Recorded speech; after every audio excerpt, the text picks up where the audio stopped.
no nine abo adeshima ma ye mo bibia adwo emama kwa abadeba Ashtown Radio so ebra so se no nine kasebo a enne ya to ne din say the Electoral Commission in Ghana ye didi montoa ewo miamia hodo a mowo ene nsem no ano ohye pa ye bebobo hu so medin e de odehye ba Kofi Akuoku meni menua ba Nana Abena Ajiman ye twa ye ho aba ye ba eja tuato dendenden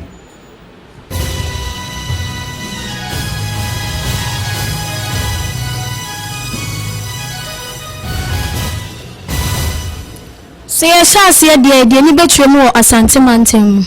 ye nyine nim yare kodie wu abesra o man Ghana ni wiase afa na nyina we nam so ma omampanyi de nhye ne mra bi tutututu mu manuma so eni sukuu so ena no de no yi bi free sukuu so tina no Ashtown Central Fort Omugu Mountain so kopie mu okro bi efre no enzima e wa Asante Mantem e gbo school bi efre no Holy Cross e ko hye se de enema esi ko ho ne ko ye ne eye headmaster o de school na no e twetwe nkomo yan ko hye se de nkomo ni si ko ye I am Amankaya Boa Christopher, and our school is Holy Cross ICJHS. We belong to Achimapa district. so has all the PPEs arrived at this time? Yes, we had the PPE we had it on last Monday. And in fact, I can say that we have almost everything. We were supplied with 12 gallons of liquid soap. We had 6 Veronica buckets and then 12 packs of tissue papers. Then we were also given about 151 hand sanitizers. We also have the thermometer guns, about 3 of them that we've been using every day. So far, so good. We have enough materials to be using for the period. So talking about the social distancing and all protocols observed by the president, have you encountered any challenges? Oh no, we don't have any difficulty in that. We have enough classrooms over here. We have registered about 114 candidates, and we have divided them into 4 classes. And each class is taking about 28, 29. So it's not even up to the 30 the president was talking of. So the spacing is quite adequate, and we are comfortable with it. Since school reopened, has all your candidates arrived in the school? Yeah, the first day we recorded 113 out of 114. Only one boy was absent, and I understand he was indisposed. Yesterday he came, but he wasn't all that well, so he left. So apart from that boy, everybody is in school. Are they in the boarding house or they are day students? No, they are day students. So have you encountered any day that, let's say, a student or a candidate's temperature has risen above them? Not at all. They are all within the range. So we've not encountered any high temperature. Yeah, they are all within the range. Wasukuu kro na emu no ye bepuni ye akyerɛkyerɛfoɔ ne asukuufoɔ mu won bi na ɔmotwetwe nkɔmɔ sɛ de ɔmo nso hu emre yifa mekyerɛ COVID-19 mre mu ɔmo suo anaasɛ ɔmo suo ye wonto hwɛ sɛ de ɔmo nso edi tudwa. It is not that comfortable, but with the situation at hand, there is little that we can do than to go for the protocol that we have been given to save our own lives and the lives of others. Most parents and even some of the students are even afraid to come to the school. What advice will you give to them as a teacher? By observing the protocols, I'm not sure it is that dangerous. When we are able to go by what we have been told, I think that it will not be put us in any danger if parents are to come and check on their ward and the others. It's very difficult to have always having a nose mask on because it's not comfortable. At times you may feel very hot in it, and at times you can't breathe. So when you were in the house and then the Ghana Education Service said now you can come to school, how did you feel? I was excited because I wanted to come to school, but they asked for them adding the nose mask and hand sanitizer. It was making it very difficult for me. Most parents and even some of your colleagues are complaining that for them coming to school in times of these difficulties. It is difficult for them. What advice would you give to them as a student? They should consider it and tolerate it, because it will give them the ability to keep themselves protected. Area Ebushia yet twaso dia na yet twaso every Asante Mantem heya. Some bekaya and chain ye deba 2 monim se abato komisaye na adwen se obetwetwu din foforo. Na edina obetwro no Supreme Court ama ne tumi se ontwo ne dwumadie eso. Enam so ama na awotwi de na Ashton semtwerefo ya fa ahwase anye na yeti ye hugumu ewo Asante Mantem ha Kromwase new site afi Agrek Junction ene kura ye friend se kokode na bra ye koye no ye konkohwe amanebo no. Oh, that's what I mean. Since I started now, challenge beginning social distance, but now as time goes on, they realize communication was very bad, so a lot of people were rushing to register. They don't know other places or the first hand. People wanted to come and register first. But communications had gone down well with them, so they decided the pressure. Now, if you must start saying more party members and opponents, no name one for some of them, and Tawantawa DNC, in such a day, in trying to the brothers and sisters. Now, so other centers out in who say PPs are about to come to Casa will provide them, and will be now or Honoma and a hands at the sana. Oh, PPs, Emma Abato, Commissioner for Casa, Veronica Packet, or Bia or Opa, or she was a Kamasana. Ganu oba yeshitu asana wenda biyawa ha pipi biyawa the bana se wo je bre ni atwen ko mo pato wudi no ndindi Emmanuel Zekuma ward coordinator ewo jinashia ofa me nkuni bidi for asare ba for idin no modu na pato opposition akita ya me na me gina ma NPP ayo hweso se ya bia be koto na if you say must start edin twetwe no challenges ahodo be na mo face wa oh so far me that's ya had here we say oba ni pano they very calm in the enemy home. They say they didn't send one man to fight. We didn't have to be anywhere. I see the body is. Nana, who young NDC, no HSA, if you say must start about for PPs, what's about to come at the Benina, and the Mina about the Ayano Cressa. Oh, and the Prince of Biofia, Bia, Nose Mass, Obaho, with the sanitizer, and Sana, Eduso. The beer also come in Nico Belia. It is a what for MPP representative our Hasi.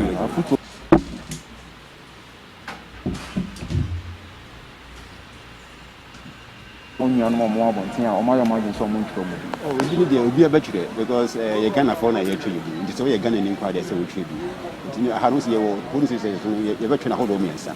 The BD has 6 days from here, they record different place, another 6 days, another place 6 days.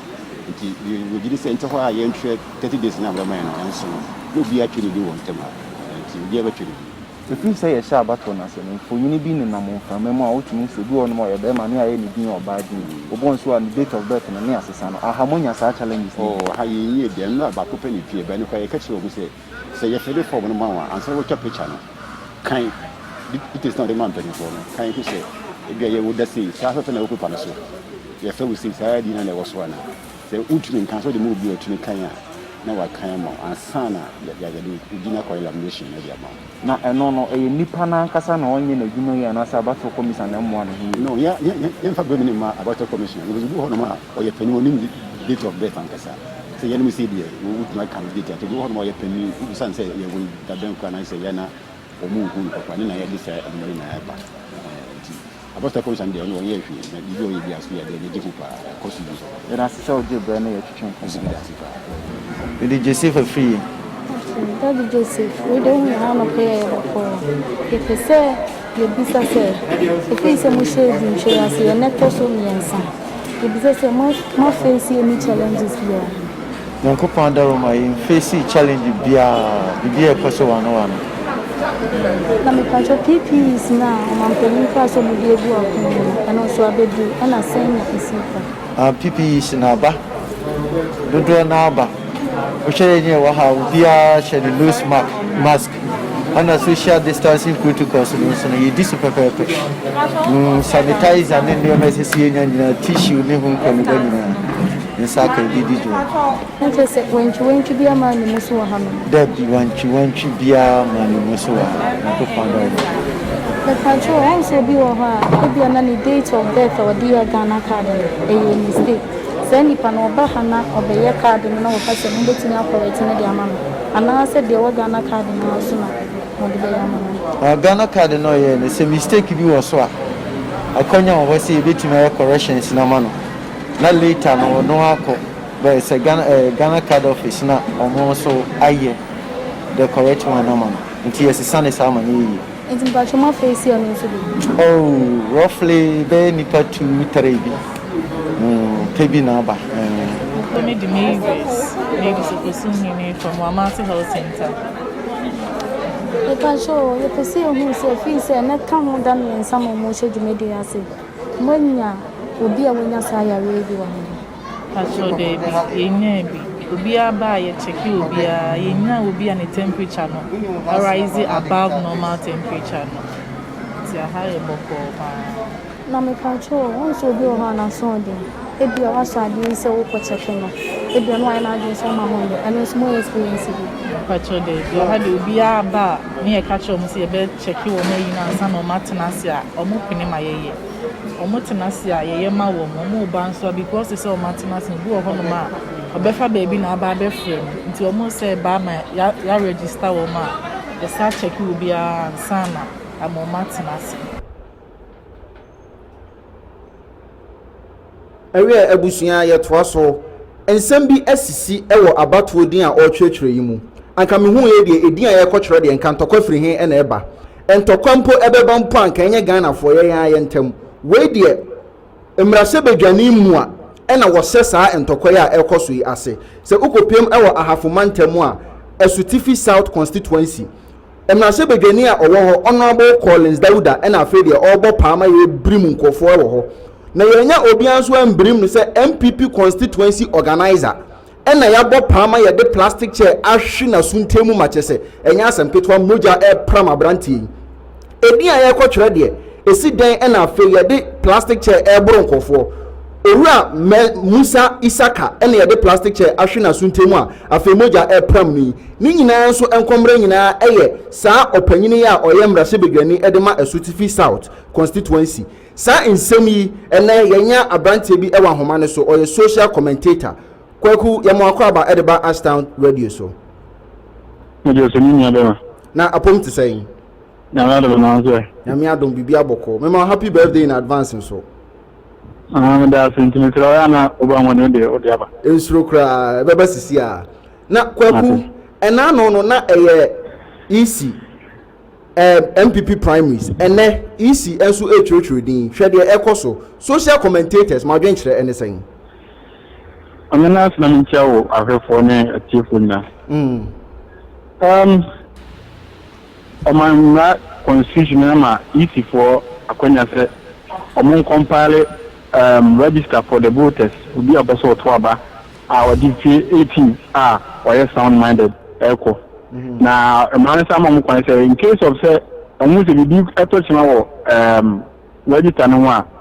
man mo kwan say omu tima sesam there is in 2015 and I feel NDC no be piacho mo a so munyai because pandemic ikwa ba de no mo so munyai and so mo sister amakoso aye na dina sa antokwa a ekoso o sa nyuma ye power obi e petumi na kwa be faso apetumi na obi epe so nya wo kan obi so bi di plastic chair akubo bitimi ni yan se abato aye di keka ye tre to da koto aba onimpo so obi nya na so nya emu etumi obi nya nti that no ene nti obi so kuni nya na obi di tumi power de enza se kunya power otinye nyewe bebre nti okunipa da se ni de kwa bia we faso a benya power de o fa sa kwan so benya power nti nyemo wa se ta mtokwa enema timi na ka ma ntro since e koso wo various electoral registration center no nyemo wa enza se obi apetumi ana obi abase ni onye nipa dodo e ma mo tro e ma on nti ye obi abe pozi against obi registration ana o kan ba ho nyenye mama se saa ni ma we sisi na nyina se agreyi e kan se edi abatu achi a ilu se bi bu nkwase wu na ye nkwase yi ni se ye nkwase asie na kwaku saa ntokwaye a ekoso yi no eye isi na enye na adwuma yi anase se bi ye Ghana fo na ya adwene ye mame pan mienu mame ni kan ko isi wo isi no kan ana Ghana fo so ase ni odu a enti ase eye isi na fa no mo hwehwe yanto mo register for enti parties ni na involve ana mo chance say ni say no ubebe say mo demo coordinator be ba no atnase ni pa register for the Ghana card ni passport and any from you ebijan ebi adanse da man ni for process ni wan ko but so won ti ase a oje form no atro so se me ti ase say asuma swede me challenge ni registration no wa challenge but you know so be cast wa challenge a na so da edin so obenya form because ebi wuni say we dey nya dey bi as challenge and no say so if one man come out from the area, the one man come out from there, not the area, but it is so even if you know, there's a big or challenge or be registration. I know more money per corner coin. Now you're not Ghana for the answer. Ghana for mechanic say about when I said answer. You enter about when I say, you prepare one, you pass him to them. Yes, he called Neko Chudi, Fanima winning Nebra. Nipa no ni bi wonya nipa mi nso guarantee mo enso tintina obeso okọ register wa ma na anya boy what it in pound so ina kana aboabo anu na dey san tokwa no ekoso various registration center na kwaku minim se social commentators ma se we nso a megiri ye se wa Ghana card ni bi bajo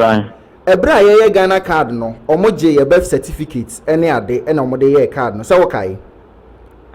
nanso ebra ECA twrodin no osi ohia birth cert biom na abra nso a Ghana card ya muje no birth cert kro ya ene ye de koyeye etise obi nya Ghana ni a se oda so kita Ghana card ni bi eno madwen ho sa eno ye enso nyebra ya adwene wa ni mu aja esen se emra ade de adwuma ana mra no so ye seto ansana eba omo ye Ghana card ho mra no omo se se be hia be set eni nipa mi no be gina ade ama ama mpani po sintina yi ma se be gani po no omo ko gina mo gitu se mi se enyem eba Ghana me fan say we voter registration so emra want to say yemfa Ghana card passport ana nipa mi no nyina wo mi say de o kan no no say the best at match Ghana card na my akonya dia twa voter register no dia ada na yenfa use benefit no ni emra dia emra ya se no dada no dia eno an is because of place ya ignorant of the law emra na ye ni so na afi dia ya se na ni disu dia I think the best thing do say menya ya kenfa benefit ni san ko register because benefit na my akonya di ko register Ghana card dia enfa my akonya fa register voter register but emna o makose dada tie se enya e compare ana ye di emna na o makose na kwaku me pese me bisa se sa Ghana card yi ene isi card ya odi be se wo hwe ensonso ye da ntemu a me na me nim se nka eba ye twi hu ntonto nyina no anka card no eba ba ye denden bi ana se bi papa bi mpo na so ase e dada na bia ana meboa and one disappointment amenya o isi because I thought Ghana card is semi senior and plastic or say no. And we have been a but to go and see say the same old ones in there, those some features in that change and here. But to get just a paper laminate amount of I'm very disappointed in the EC because the sky the Bramuji the same thing paper. I thought that we have improved. We are because muka say enema bebre eresa nti wo de bi new you know be ma say a be safe and secure for us to get a new voter register but mo change the amount changing how the printers ni be nyano na say ko titidia na be to picture the new ma can you imagine say there are so many mistakes are happening. You know, Facebook one who be near the idea. Obi go no oba obi so fie nya oba obi so ya won 1700 minimum the other so 1700 wala tia say e Ghana. E asemo. Enti I'm very, very disappointed. I thought so you benya card at this Ghana card. At least I know you're better than this one paper laminate at the mind. Na Koku ansa na meja wa ma wakono. Afi 2020 hwe primaries dey see here. Isi edi twetwe mpo hwe de ekoso. Social commentators more than so you tum say afi yento aba. Yes, about 1 year here too because any time. Yeah, every 7th December and year two aba. Unless the BBC and we pandemic ne get transfer the sankan minimum kakabat I think it needs as a true me give say to aba because he anta ba you be say o man principle any name be the thing from last week at also because I want to more development be quite chichi because the new president be here take care and one be wait matter but say and say about only some boys so born baby and only asem but because say di keke na me ko chonto no and we di keke meaning the over toma me no na da na be to aba na him really say me nya power na me nya no e de ni bebe baba enti 24 Ghana security services omo say omo bebo e ban no din omo ban the IGP say but say registration here about omo omo ban pa but I can say last security be room and you omo show mo kana because you know I open at the mind registration pony na be to aba pony e be so every akwaku ene e be da wase say oje bre na na etwetwe nkom man can me person me ka me touch on the deployment of military men or various borders no mama can say one thing engineer my new voter registration here say they are Togolese, Cote d'Ivoire and Burkina Faso to do now we register me and tina am I register you see any for and he abani deploy security guards onto our borders now the best thing I think especially the Bulgarian side no or stronghold of the opposition party no I'm more though say they are exaggerating because far back as 2016 the same thing almost the big so the so good as central region that better abano and I think abano the dia o disubiano or 10 to me 10 tiwakakra or 10 tiwakakra on the power I'm sure say any what border no kwa no mko e wo borders a wo do I wo Ghana onipa bituma from abewem it was on the news because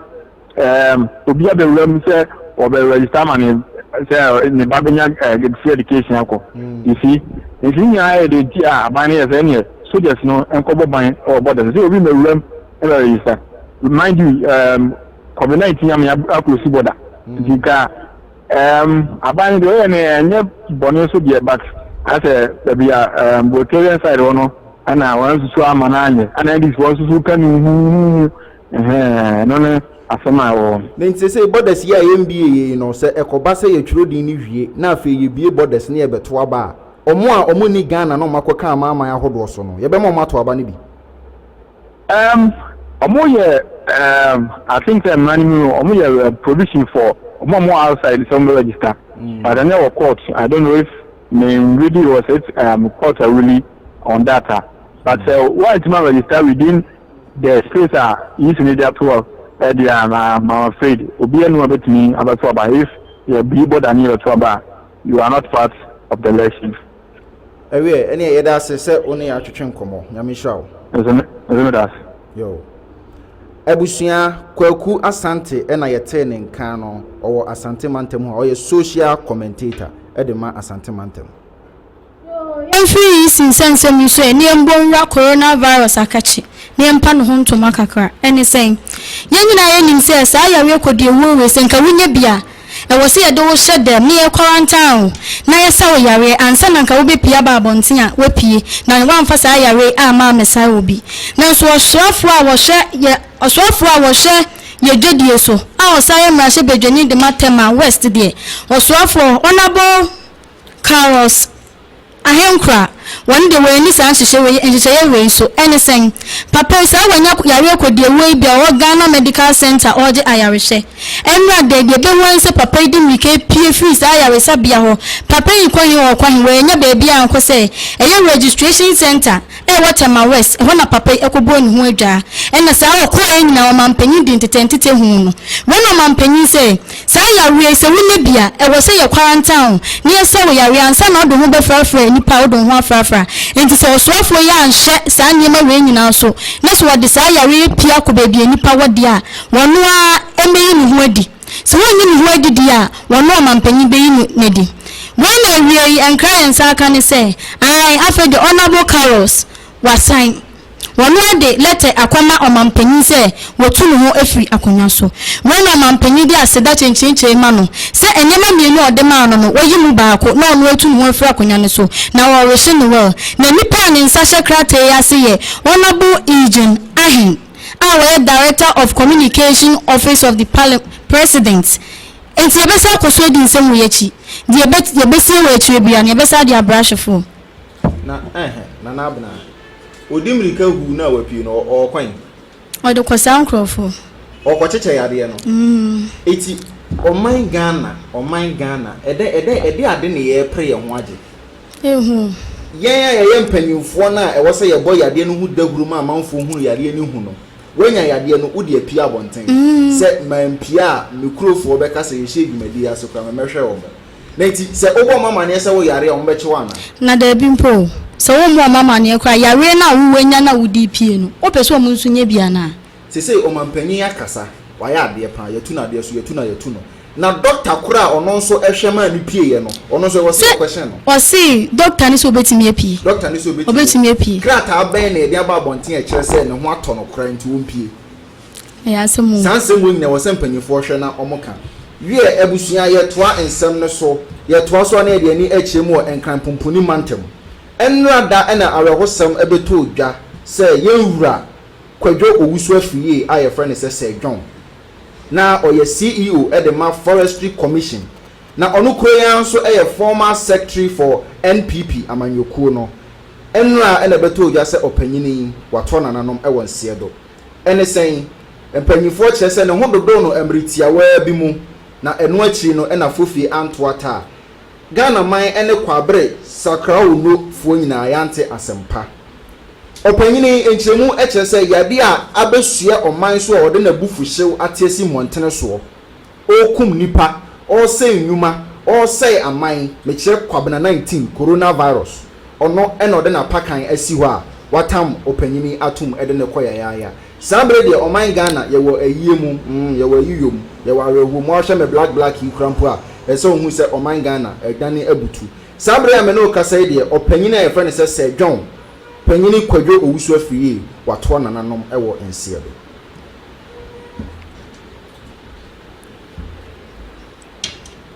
ewe abusua yina ensensem yi so na yentwa ye homra ye ba ye betoa ensem so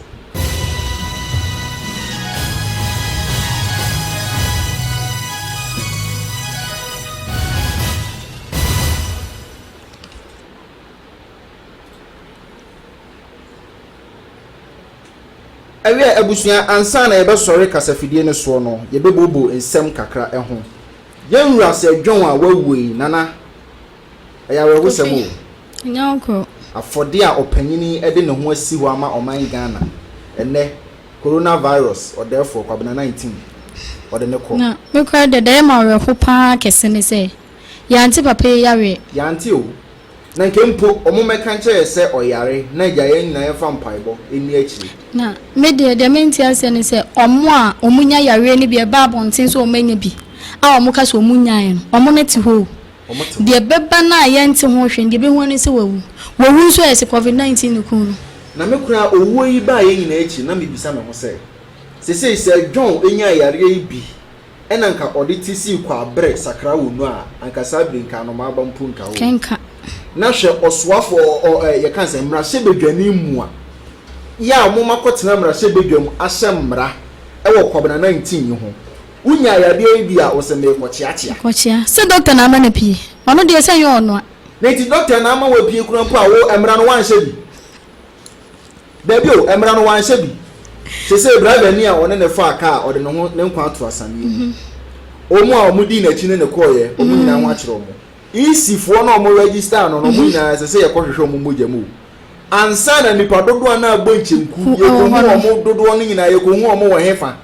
afi ne yesa be se sika twitwiri die esa da kohwehwe omu nyina ya kira kwan se contact tracing na omu no ya na eme wanwa se emre ni omu even cross omu nam ne cars aye is a traffic crowd also ye ba ben pin ne de nam finfini ye ko enti chere so omu ne hye mrama ye ne wose edi mra no so ko di sa mra no so sen ko mfempie ese wono a de letter ko watu no ho akunya so ese watu akunya so woni monyam nyina pepa na pepa wa ya adwuma pa ewiye na nke ye bebo abotire no hwe nsema ko fa ba ena no me no obi di nkomo no oyese na adan na nkofo ye go di line so ne akoto aba yi omu wie na omu nam kwan mu ba te se yan yesa ma omu kwan ena so o ma no kwan no onye panyini nche ho e asemu se ye hwe de ekoso e wo man mu abato won sensem so a areho pa abato komisa hye ye mbo se emfa ho ne de akoso e wo MPP primary si mu obebo no ho modern so obebo ye ho ban basa yo bi ensi etuo totoatoto owura mensa Musa Isaka ene ede plastic chair adenti na suntemu ama moja pram social distancing kura nya adwuma hwe Kromosi new site amanfo fofo so se meat pie na okoka police ni kura ka no aso mu hu se abanjina ho aso mu hu se abanjina ho de omo ya ne so omo ye na sa that day na omo kan Oma keka omu atale so se bayera wa no a aka atale so no na manfo ka police ni gina mo nimu ma me direction da bi na me twe phone se na se omu se ya kan na so omu ntie dia e na me video be hwe ye bebo me card we mi na me nim nyansa na me be kire omu de omu nye ade ba ko a abato komisa me ye di omu ho ya se de na Kwaku Asante e kan Ghana for omu se ye mu ade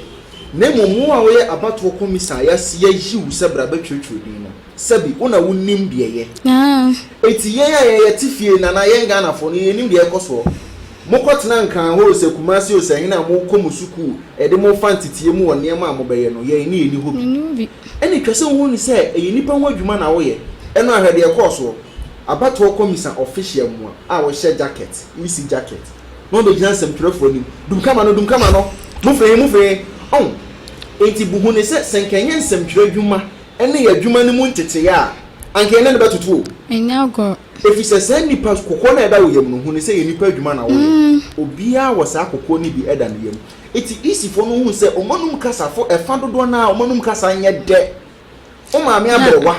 eno kwa nanche obekom kra GH certificate ni kita no eno ebi kra se adwuma yi wo ye ne ya yisi ye twetwedi wi a uni adwuma ye sebi o 30 Ghana na se 100 Ghana ni ntina wo ka fon kire obi wodi kukukuku me kwa me ka so obebu omo ho no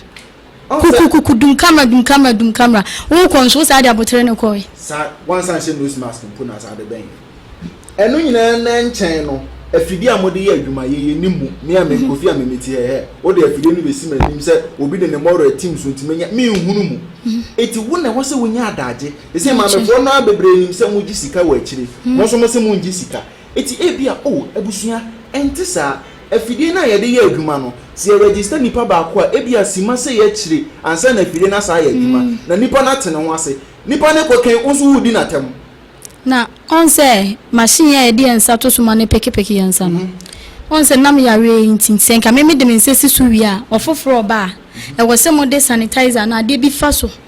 da bi me ko kan ke bebo masum me ko e papa bia ye ni de awie me de mense kwesi so ne bi sa say ade nti o mo mfa sanitizer mfa so ka che me say ma wo hye mensa ansa na me ba wo ba che na dwuma no nusu nim say yare ne na mo mfra mam on sa ne ma we nyina na etoda bi a oman as oman Ghana e wo say etena se ne empanyifo no ehwe ne ye ka ayana medwe mo say nti omukotena parliament ho pa dwuma titiro ba pa na ya omufa sansem we ho emrashe bedwani eyare no de aduru registration center isi ni edidi obi atem na hwe easy for na mu kra ye bro na ya wonchen ne ya wonchen ebi ane se owura Musa Isaka ye de plastic chair adinchi na suntim ebi nso no ye de fato ebi ane de papa no be ye no Agric Junction ebi ana ono nso kodi nsa nkwasi asem ni biu ene bi ye panyi owo ho ehi tine bi obo pa ma omo ye ne sam efi se wuntimi nkonam ba bia ma obi fiti antama de mfa mebo abra wonko kan nipa no na itu de se nipa no kwa wa ye obone a wa wo ye mra se bedwani unim mra iti se sisi a kwotena mra se bedwam ne di case beto se obi akobo pa am ya koku obi akobo pa am ye pro obi a wo betima agina asem no so bra ebi oye de enye me de sana ma agin chem he na no dum camera se nipa wei okohia wo bi a wonya kede ade na nkebesi wo ebi no oye de enye omo ni respect manipa oye de enye nyina echi no nsempirefo hu se adwuma ne ntete ye ma ye kwan se ye toto eti no ya nsoso ne so ye ma nanim gu ase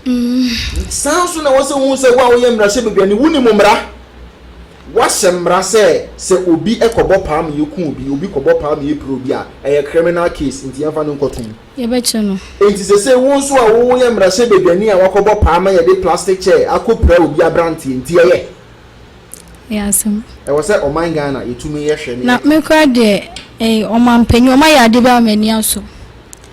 emra oyiyi nse free school so no onso ka se wodi PPs wodi nema begugu akwan mama omo ampa na no yeti hugu montene so ko Asante Mantem school be a friend Holy Cross ni e kwhwe se omampanyi mo nsem na omo kan na no kra ye ko ye na niema omampanyi kan nyina no sa pepepe eti Ghana mampanyi na nado oni wa bedwafo asedan kamo why ai na me kra de me de enkura no me bom aba so pon ma ya de na sebi enkura no kra mpo no aba mo homodin e chen abato komisa enyago efise enkura ntotofe wa kra mpo hwe social distancing ni ade omu teacher fo gina omu ni abo na ho obi kra bisa question kra mpo a nose mask ne kama na so abato komisa hwe de ekoso ye tututuo ye the plastic chair bronkofo ye bomua bebo kunya hentraso nche ye kasi bisem na chi a premo ene adechie ebeto ye enwa ha ewe ebusuya aha na berebe makwan ama ye de no nan kase bo aye saka ye nyina abesie aseda kese enko ema ye production team cameraman Bajel afa ye switcher obundi concept an papa ene ye director papa India onko India da ezo fe no ho papa India medin e de odehye ba Kofi Akuekon mene me birthday girl Nana Abuna Achimai. Happy birthday Nana. Thank you. Yoda masene sha adehye yakrawo.